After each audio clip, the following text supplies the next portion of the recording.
Everyone leads busy lives, and the smart podcaster doesn't waste their audience's time. But in your quest to tighten things up, don't forget to build in reflecting time to let your audience, reflect as they listen.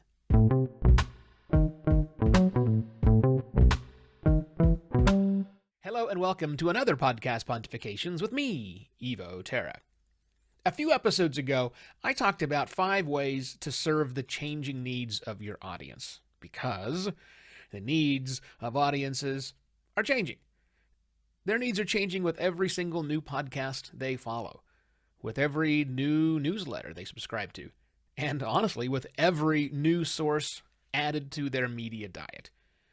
Now, smart podcasters will change to fit those changing needs. Specifically, I talked briefly about how your audience may want you to go deeper, but you've been investing in longer episodes, which isn't quite the same thing.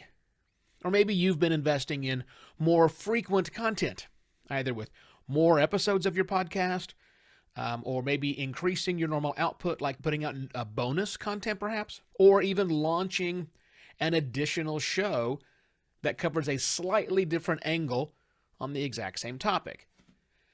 Now, on the surface, each of those moves sure sounds like you're going to be going deeper onto a topic, and perhaps you are, sure, I'll grant you that. But at the cost of more time, and that's a cost your audience has to pay to get the depth they really desire. But that's not really depth you're giving, that's breadth. Breadth is important for sure.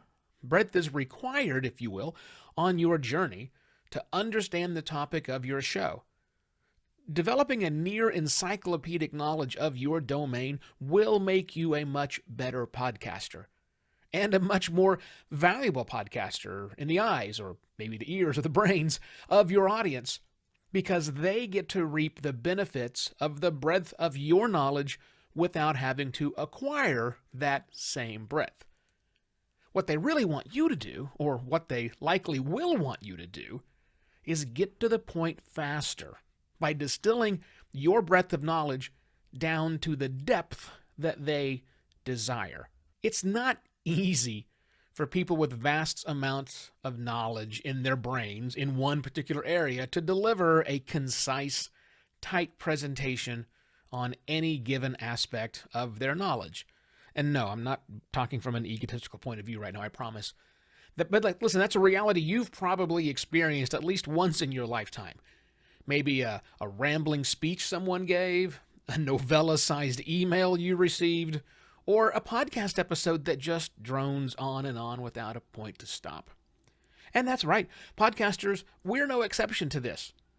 So rather than refining our scripts or being relentless in what content we edit out of our episodes, we look for filler content that's easy for us to cut. We think making those cuts are helping, and oftentimes they are, but they may not be. We're employing tools to quickly cut out all of those filler words from our episodes automatically, without even listening to the context where sometimes those filler words really help make our point.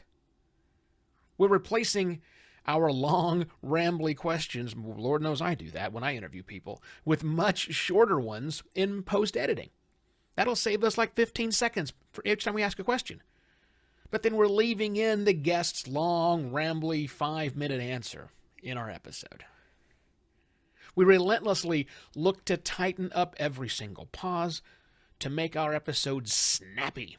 We narrow all of the gaps between sections to get to our next point faster, oftentimes while our audience is still contemplating the point we just made. We do those things because we're trying to shove more information in less time. But when audiences are looked at as a whole, they seem to be asking for something different. Not more, but better, deeper, more valuable. Part of deeper is giving your audience time to reflect. Not after your episode is over. Look, they're already on to the next episode in their queue when that happens. but as you are delivering your episodes.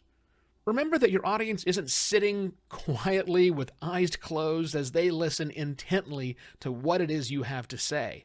No, they're doing the dishes, they're driving to an appointment or working out, standing in line at the post office.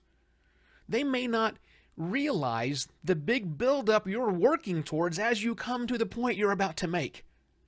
So it's up to you to sculpt that point. Use silence, bed music, repetition of words, or other ways to ensure the clarity of your message and that you delivered what you were trying to deliver. If you're going to go deep, you have to also deliver on clarity. So yes, of course, tighten up where you can. Yes, chop up your questions, summarize your guests' responses, and re-ask your questions if you need to. But also, leave room in your audio for reflection. Let some of those silences border on uncomfortable. Let the bed music continue after you've made your point for much longer than maybe you think that it should. Let your audience hear those few seconds where your guest was really thinking of how to best answer your question. The parts of your episode where no one is talking are the parts where your audience's brains do the talking. That's how they get deeper into your episodes. That's how they feel like you're letting them be a part of the conversation. With that, I shall be back directly with yet another podcast, Pontifications. Cheers!